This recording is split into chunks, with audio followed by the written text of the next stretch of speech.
दालमंडी में चल रहे चौड़ीकरण परियोजना से प्रभावित व्यापारियों ने गुरुवार को कचहरी परिसर में एकत्रित होकर जिलाधिकारी को ज्ञापन सौंपा। ज्ञापन सौंपकर पुनर्वास एवं उचित मुआवजे की मांग की गई। वहीं जिलाधिकारी सत्येंद्र कुमार ने भी उचित कार्रवाई का आश्वासन दिया है। व्यापारियों का कहना है कि चौड़ीकरण की जद में उनकी दशकों पुरानी पुश्तैनी दुकानें आ रही हैं, जिन पर उनका और उनके परिवारों का जीवन निर्भर है। ज्ञापन में व्यापारियों ने बताया कि दालमंडी क्षेत्र की अधिकांश दुकानें उनके पूर्वजों द्वारा स्थापित की गई हैं और पिछले सैकड़ों वर्षों से अधिक समय से इन्हीं दुकानों के माध्यम से उनका व्यवसाय चला आ रहा है। इन दुकानों से होने वाली आय से ही परिवार का भरण पोषण, बच्चों की शिक्षा, शादी विवाह, इलाज और अन्य आवश्यक खर्चे पूरे होते हैं। अब इन दुकानों का जाना उनके जीवन को अव्यवस्थित कर देना है। दालमंडी के व्यापारी खालिद अली का कहना है कि हमने जिलाधिकारी को ज्ञापन सौंपा है, आखिर हम लोग कहां जाएंगे? हम लोग दुकानदार हैं और मकान मालिक को मुआवजा मिल रहा, लेकिन हमारा क्या? प्रशासन की ओर से दुकानें खाली करने और ध्वस्तीकरण के नोटिस जारी करने के बाद हमें कोई भी टाइम नहीं मिला। अचानक आजीविका छिन जाने की आशंका से उन्हें गहरी चिंता सता रही है।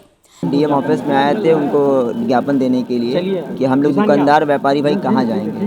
व्यापारी भाई की भाई कोई संविधान होना चाहिए ना कि भाई हम लोग देश के नागरिक हैं, हम लोग नागरिकता हमारे पास आधार कार्ड, पैन कार्ड सब यहाँ का मौजूद है और उसके बाद हम लोग कारोबार करने के हम लोग कोई जगह नहीं मिल रही है। मकान मालिक को मुआवजा मिल जा रहा है, दुकानदारों को कोई मुआवजा नहीं है। दुकानदारों को उठाकर फेंक दिया जा रहा है करके। जब हमसे कोई मतलब नहीं, मकान मालिक समझिए। जब मकान मालिक हमारी बात सुनेगा नहीं तो हम कहाँ जाएंगे फिर? हमारा परिवार, हमारा छोटा बच्चा यहाँ आया है, उसकी पढ़ाई लिखाई का खर्चा, स्कूल की फीस का है, दवा दर्पण है, आदमी कहाँ से करेगा? जब हमको तोड़ दिया जाए तो हम रोड पे आ जाएंगे। वैसे भी रोड पे आ गए हैं और रोड पे आ जाएंगे, फिर भीख मांगने का आधार पे हम लोग आ जाएंगे।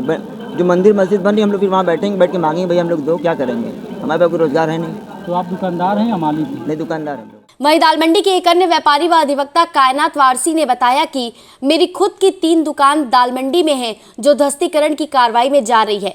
सरकार ने प्रस्ताव ला दिया है, हम कहाँ जाएंगे? हमें उजाड़ा जा रहा है। हमने आज डीएम से मुलाकात की, उन्होंने आश्वासन भी दिया है, लेकिन हमें अब तक सिर्फ और सिर्फ आश्वासन ही मिला है, उसके अलावा अन्य कोई कार्रवाई नहीं की जा रही। की 3 दुकानें दालमंडी में ध्वस्तीकरण में जा रही हैं, जिसको लेकर मैं बहुत आहत हूँ। मैं विकास के बाधा नहीं पहुँचाना चाहती, मैं विकास का सहयोग करना चाहती हूँ।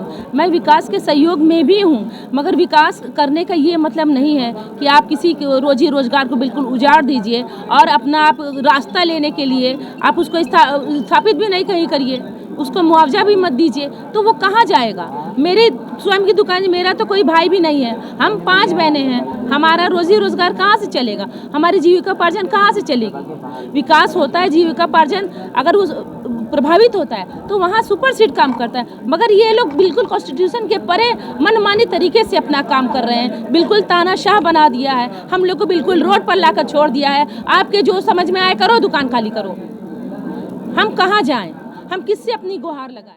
वहीं से लेकर वरिष्ठ अधिवक्ता मंगलेश दुबे ने बताया कि जिस प्रकार से दालमंडी में विकास और जन सुविधा के नाम पर लोगों के मानवीय अधिकारों की बलि चढ़ाई जा रही है, उन्होंने आगे कहा कि सरकार के स्तर पर लोगों को केवल प्रस्ताव और लॉलीपॉप थमाए जा रहे हैं।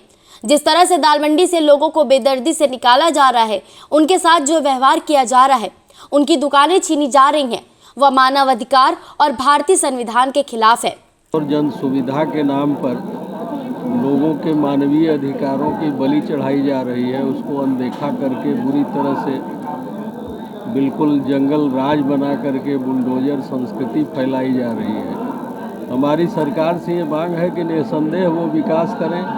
हजारों हजार करोड़ रुपया उन्होंने बनारस में विकास के नाम पर जो झोंका है उसका ऑडिट भी करा लें। जो लोग वहाँ सैकड़ों साल से रह रहे थे, वो चाहे जिस स्थिति में रह रहे हैं, बहुत सारे लोग तो लीगल तौर पर किराएदार के तौर पर रह रहे हैं, तो पहले उनका पुनर्वास होना चाहिए, उनको वैकल्पिक आवास दिए जाने चाहिए और यहाँ उनका जो रोजी रोजगार था उसके लिए उनको कहीं व्यावसायिक कोई भूखंड या कोई व्यावसायिक कॉम्प्लेक्स बना करके सरकारी जमीनों पर उनको आबाद किया जाना चाहिए।